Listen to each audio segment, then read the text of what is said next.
अस्सलामुअलैकुम नाजरीन, आप देख रहे हैं प्रॉपर्टी इनसाइट्स और मैं हूं आपकी मेज़बान जवेरिया रज़ा। पिछले कुछ एपिसोड से हम बात कर रहे हैं गवादर की। इसी तरह से आज हम बात करेंगे गवादर के पास्ट, प्रेजेंट और फ्यूचर की। इसी सिलसिले में हमारे साथ मौजूद है नवीद शाह, जो हमें गवादर के हवाले से मज़ीद अपडेट करेंगे और उसकी इनसाइट्स देंगे। सर, अब बात हमने कर ली है प्रेजेंट की और पास्ट की, अब हम कुछ आएँ फ्यूचर की तरफ और आए कमर्शियल पॉइंट ऑफ व्यू से। अगर हम गवादर को देखें तो बहुत से इन्वेस्टर्स ऐसे होते हैं जो कि बड़े प्रोजेक्ट्स के लिए यहाँ पे इन्वेस्ट करना चाहते हैं। फॉर एग्जांपल होटल्स बनाना चाहते हैं और भी बड़े प्रोजेक्ट्स होते हैं जिसके लिए वो गवादर को एक बहुत अच्छा ऑप्शन समझते हैं। तो आप उन इन्वेस्टर्स को क्या मैसेज देना चाहेंगे? देखिए, इन्वेस्टमेंट पर्पज से तो मैं बोलूँगा कि मैसेज इन्वेस्टर्स जो होते हैं, देखें उनकी तो प्रॉपर रिसर्च होती है। ऑलरेडी बहुत सी बाइंग हुई है चीज़ों के ऊपर, जो हमें मालूम है कि बहुत बड़े बड़े प्रोजेक्ट्स जो हैं वो इन्वेस्टर्स ने ऑलरेडी, जो बड़े इन्वेस्टर्स हैं, जो बड़े बिजनेसमैन हैं, उन्होंने इन चीज़ों को होल्ड किया हुआ है। आप देखिएगा, अगर पीसी होटल, मतलब हाशवानी साहब इतने बड़े पाकिस्तान के रिनोन्ड बिजनेसमैन हैं, अगर उन्होंने इतने साल पहले वहाँ पे एक इन्वेस्टमेंट करके और एक प्रोजेक्ट खड़ा कर दिया तो उसके पीछे कुछ बैकग्राउंड होगा, कुछ रीजंस होंगे उसके पीछे। बाकी ये है कि वहाँ पे अगर आप मुझसे मौके पूछें और अपॉर्चुनिटीज़ पूछें उस हवाले से, तो मैं आपको कहता हूँ कि इस वक्त शायद एक चाय पराठे के अच्छे होटल से लेके हर बिज़नेस जो आप सोच सकते हैं वो उस बिज़नेस आप गवादर में कर सकते हैं। देखें, आप किसी भी शहर में जाके, ये कहा जाता है कि अब कोई ऐसा शहर जहाँ पे जंग हुई हो, तबाह बर्बाद हुआ हो, या कोई शहर आबाद हो रहा हो प्रॉपर, आप वहाँ बहुत मौके हैं काम करने के। गवादर के अंदर अभी इस वक्त आप गवादर के साथ अभी सिनेरियो ये है कि वहाँ की टोटल आप ये देखिए कि 3.25 लाख के करीब तो पॉपुलेशन है गवादर की, जो लोकल वहाँ पे लोग मौजूद हैं।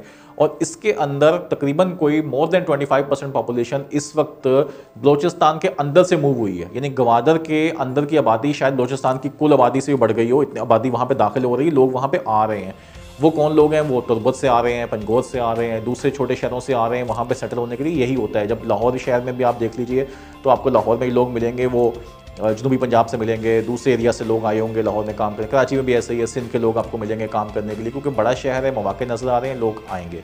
तो जितने बड़े बड़े बिजनेस खड़े होंगे वो वहाँ पे काम हो रहा होगा उस हिसाब से। तो पॉपुलेशन भी बढ़ेगी, कमर्शियल एक्टिविटीज़ बहुत ज़्यादा वहाँ पे हैं, होटलिंग का बिज़नेस बहुत तेज़ी के साथ बढ़ेगा। अगर एयरपोर्ट बनता है तो आपका टूरिज़्म वहाँ पे आएगा। टूरिज़्म इंडस्ट्री अभी ऐसी है जिसकी तरफ सिवाय कुछ नॉर्दर्न एरियाज़ के पाकिस्तान में फोकस नहीं किया जाता, लेकिन अगर आप टूरिज़्म इंडस्ट्री को फोकस करें गवादर के अंदर तो बहुत बड़े बड़े मौके हैं। आप कराची से गवादर तक आप देखें, इतने खूबसूरत बीचेस हैं। आपने कुंडलीर का एरिया देखा, आपने प्रिंसेस ऑफ होप को देखा, आपने आगे जाके उर्माड़ो बीच देखा। मेरा नहीं ख्याल इतने अच्छे खूबसूरत बीचेस कहीं पे आपको मिलेंगे दुनिया में कहीं। इतने खूबसूरत बीचेस को आप रास्ते में रिजॉर्ट्स बना सकते हैं, आप बहुत से काम कर सकते हैं। मैं तो मैं चाह रहा हूँ कि इस तरफ भी करें, फोकस करें।